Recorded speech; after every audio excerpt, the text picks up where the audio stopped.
I said only insecure men want monogamy. Now he's sleeping with someone else and I can't even be mad. Okay, so this is absolutely wild and I'm still trying to process everything that happened. Like, I literally can't even be mad because this is technically what I asked for. I'm Macy, 32, and I've spent the last 5 years of my life confidently telling everyone, especially my husband, that monogamy is for the birds. Or more specifically, for insecure men who can't handle their partners having freedom. And now? Well, let's just say the universe decided to call my bluff in the most brutal way possible.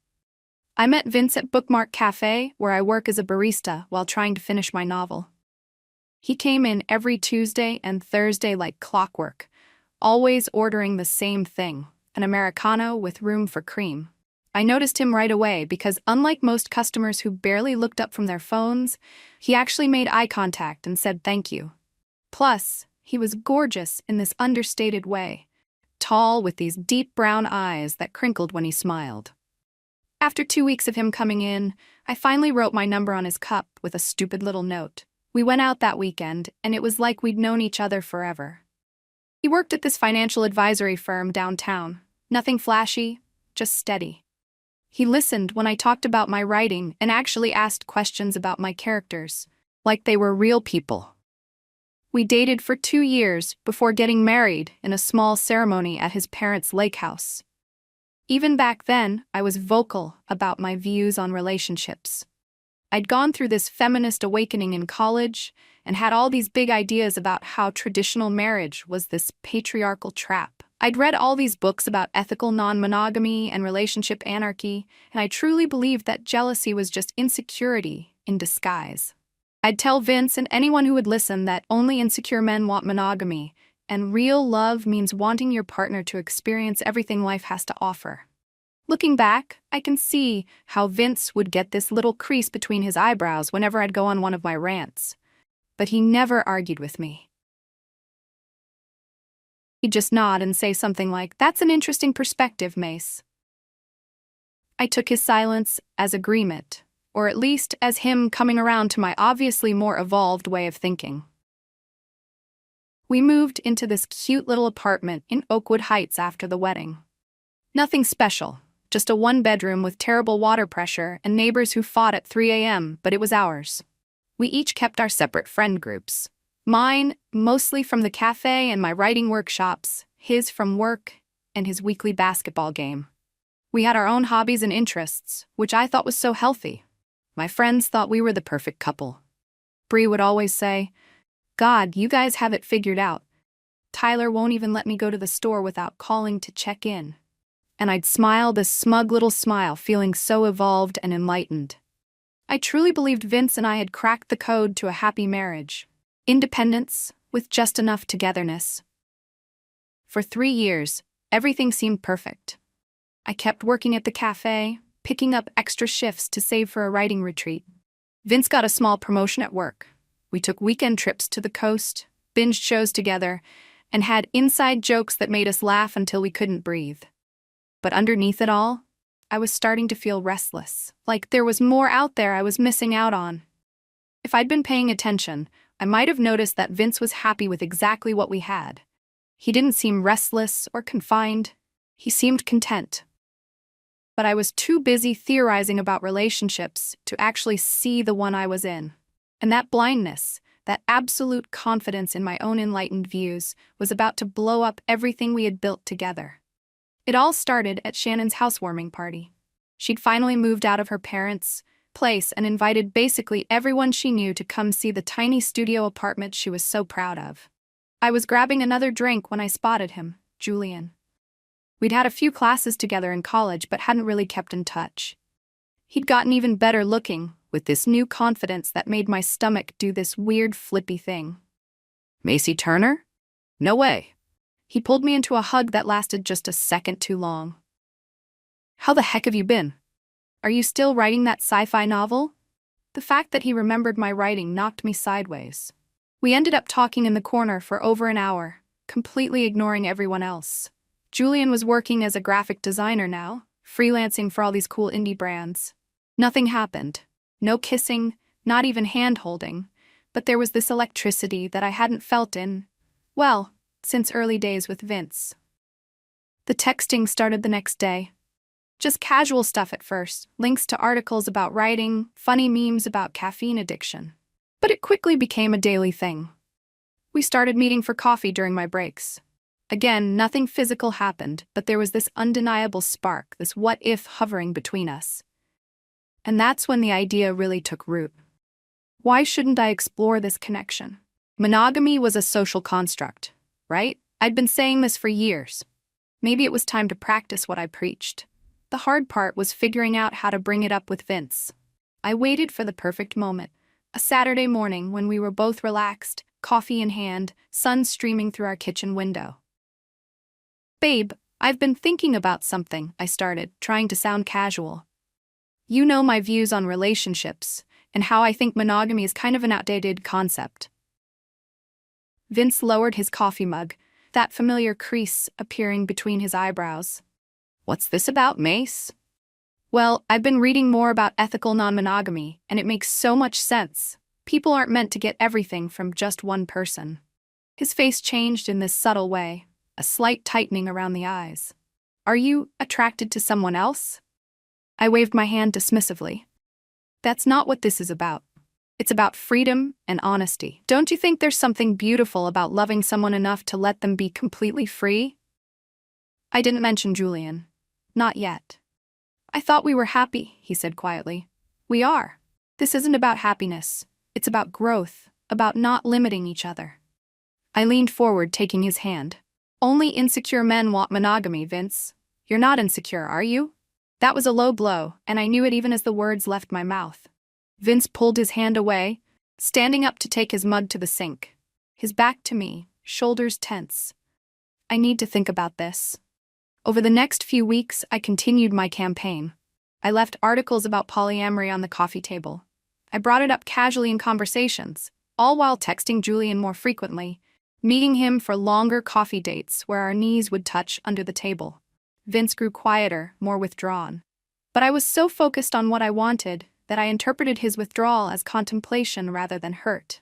I told myself he was processing, evolving.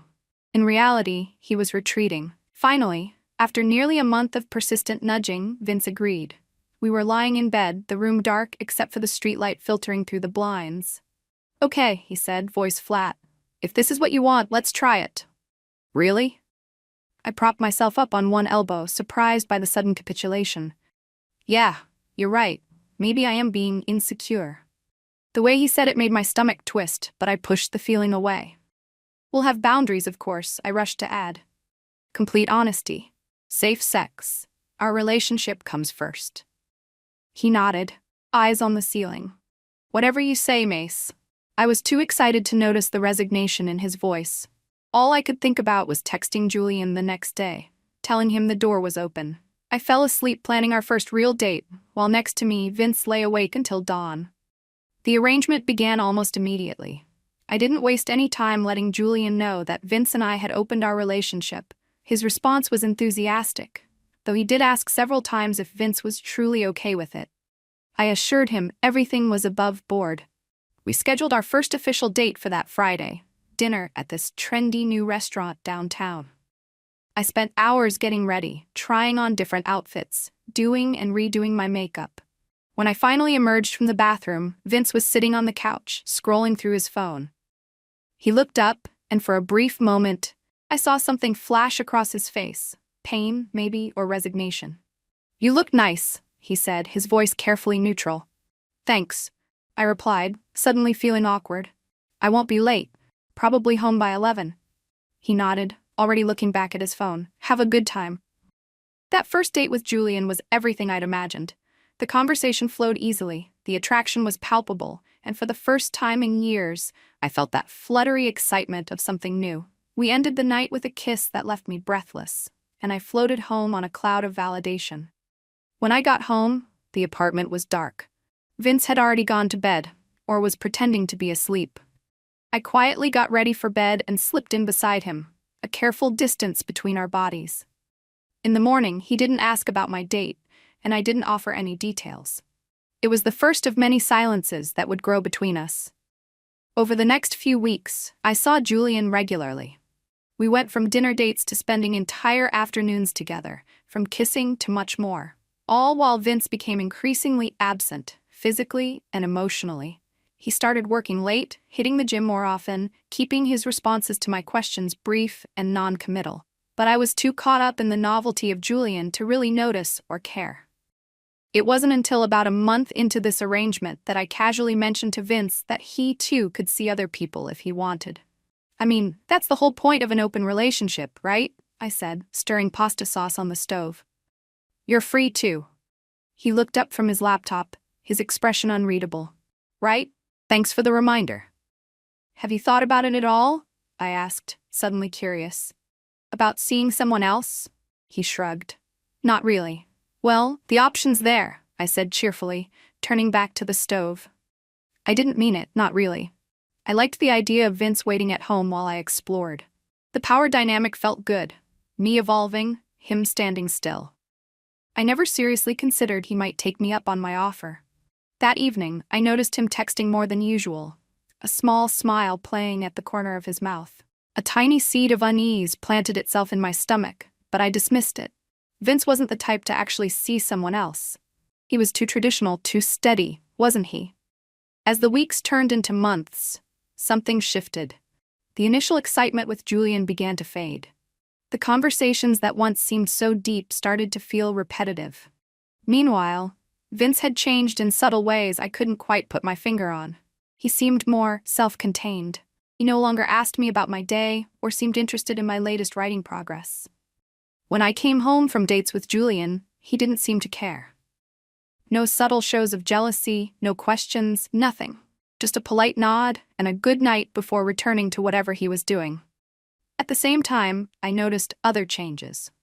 New clothes appearing in his closet, a different cologne, more attention to his appearance in general. He'd always been fit, but now his shoulders seemed broader, his jawline more defined. His phone became a constant companion, often chiming with text messages that made him smile in a way I hadn't seen directed at me in months. It wasn't until I was paying our cell phone bill online one evening that I noticed something odd. There was a number that appeared dozens of times in Vince's call and text logs, far more frequently than any other contact, a number I didn't recognize. The next morning over breakfast, I mentioned the number as casually as I could. Hey, I was paying the phone bill yesterday and noticed you've been texting someone a lot. Number ending in 4382? Vince glanced up from his toast, his expression neutral. Oh, that's Amber. She's helping me with the Henderson account at work. Seems like a lot of texts for work, I said, trying to keep my tone light. He shrugged. She's thorough. We've been putting in extra hours on this one. Something in his tone made my stomach tighten. The way he said her name, Amber, with a familiarity that suggested more than just a professional relationship. But what could I say? I was literally spending multiple evenings a week with another man. I had no ground to stand on. But I wasn't just curious. I was uneasy. And that unease grew as I began paying more attention to Vince's behavior. The late nights at work, the weekends when he'd be gone for hours, supposedly at the gym or running errands but returning with no obvious purchases, the way he no longer reached for me in bed. Meanwhile, my relationship with Julian had plateaued. We still saw each other regularly, but the excitement had faded into something comfortable but ultimately unsatisfying. I found myself thinking about Vince more during our dates, wondering what he was doing, who he was with. I suggested a weekend getaway, thinking some alone time might help us reconnect. I can't that weekend, he said, not even looking up from his phone. I've got plans. What plans? I asked, trying not to sound as desperate as I felt.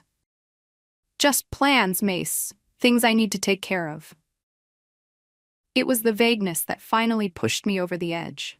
After 3 months of our open relationship, I realized I had no idea what my husband actually did with his time anymore. We lived like polite roommates, sharing space, but not lives. And it was eating me alive. I decided to surprise him at work for lunch, not to catch him in anything. At least that's what I told myself, but just to see him, to reconnect in some small way. I picked up sandwiches from his favorite deli and headed downtown to his office building. But as I approached the entrance, I saw him coming out with a woman. She was stunning in that effortless way, tall and willowy with honey blonde hair and a laugh that carried across the plaza. But what knocked the wind out of me wasn't her appearance, it was the way Vince was looking at her. With warmth and attention and something like adoration. The way he used to look at me. I stood frozen as they walked together to a nearby restaurant, his hand casually resting on the small of her back. Through the window, I watched them sit at a table, leaning toward each other, hands intertwined on the tabletop. And then, as casual as breathing, she leaned forward and kissed him. A quick, familiar gesture that spoke of established intimacy. My vision blurred. The bag of sandwiches suddenly felt like it weighed 1,000 pounds. I turned and walked back to my car in a daze, drove home on autopilot and sat on our couch staring at nothing until I heard his key in the lock hours later. "Hey," he said, surprised to see me home early. "Everything okay?" "Who's Amber?" I asked, my voice steadier than I felt. He paused, his expression shifting from surprise to something more guarded. "I told you she's a coworker." "Is that all she is?" A long silence stretched between us. Finally, he sighed and sat down in the armchair across from me. "No," he said simply, "that's not all she is." "How long?" I asked, my throat tight. "A few months, since about a week after you started seeing Julian." The revelation hit me like a physical blow. "You've been seeing her this whole time? And you never told me?" He looked at me then, really looked at me, for what felt like the first time in months. "You said you wanted an open relationship. You said only insecure men want monogamy. What was I supposed to do with that, Macy?" "I don't know, maybe talk to me? Tell me you were actually acting on it?" "Why? You never gave me details about Julian." "That's different," I said, though even as the words left my mouth, I knew how hypocritical they sounded. "How?" he asked, his voice gentle but firm. "How is it different?" I had no answer. The truth was, I'd wanted the freedom without the consequences. I'd wanted Vince to remain faithfully mine while I explored elsewhere. I'd never genuinely considered what it would mean for him to do the same. "Are you in love with her?" The question escaped before I could stop it. Vince looked down at his hands. "I don't know if it's love yet, but she makes me feel valued, wanted. She doesn't make me feel insecure for wanting a committed relationship." Each word was a knife. Not because they were cruel, Vince wasn't being cruel, but because they were true. I had made him feel insecure, had belittled his desire for monogamy as old-fashioned and regressive. And now someone else was affirming the very things I had dismissed. "So what happens now?" I asked, tears finally spilling over. "I don't know," he said honestly. "But I can't keep living like this, Mace, pretending I'm okay with an arrangement I never really wanted." We talked long into the night, really talked for the first time in months. Vince admitted he'd only agreed to open our relationship because he felt cornered, like he had to choose between being insecure or losing me. I admitted that my desire for an open relationship had been less about philosophical beliefs and more about wanting novelty without consequences. But some truths, once spoken, can't be taken back. Some changes, once made, can't be undone. In the weeks that followed, we tried to find our way back to each other. I ended things with Julian. Vince promised to be more open about his feelings.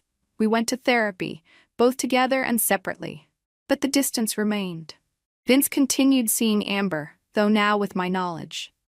He would come home from dates with her with a lightness I couldn't remember seeing in him for years. Meanwhile, I found myself alone with my thoughts, confronting uncomfortable truths about who I was and what I really wanted. The breaking point came on a Tuesday evening, nearly 6 months after our relationship had opened. Vince sat down across from me at our kitchen table, his expression serious but calm. "Macy, I need to tell you something," he began. "I've been doing a lot of thinking, and I've realized something important. I want monogamy. I've always wanted it. Not because I'm insecure, but because that's how I'm built. That's what makes me feel safe and connected." I nodded, tears already threatening. "And Amber wants that too." "Yes," he said quietly, "she does. And I'm the one who doesn't," I finished, the irony not lost on me. He reached across the table to take my hand. "I think maybe you do want it, Mace, but you've spent so long convincing yourself otherwise that you can't admit it." I pulled my hand away, suddenly angry. "Don't tell me what I want." "Okay," he said, leaning back. "Then tell me, what do you want?"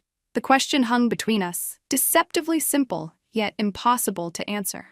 Because the truth was, I didn't know anymore. I'd spent years building this identity as the progressive, evolved partner who was beyond jealousy and possessiveness. But when faced with the reality of Vince connecting deeply with someone else, all my enlightened theories had crumbled.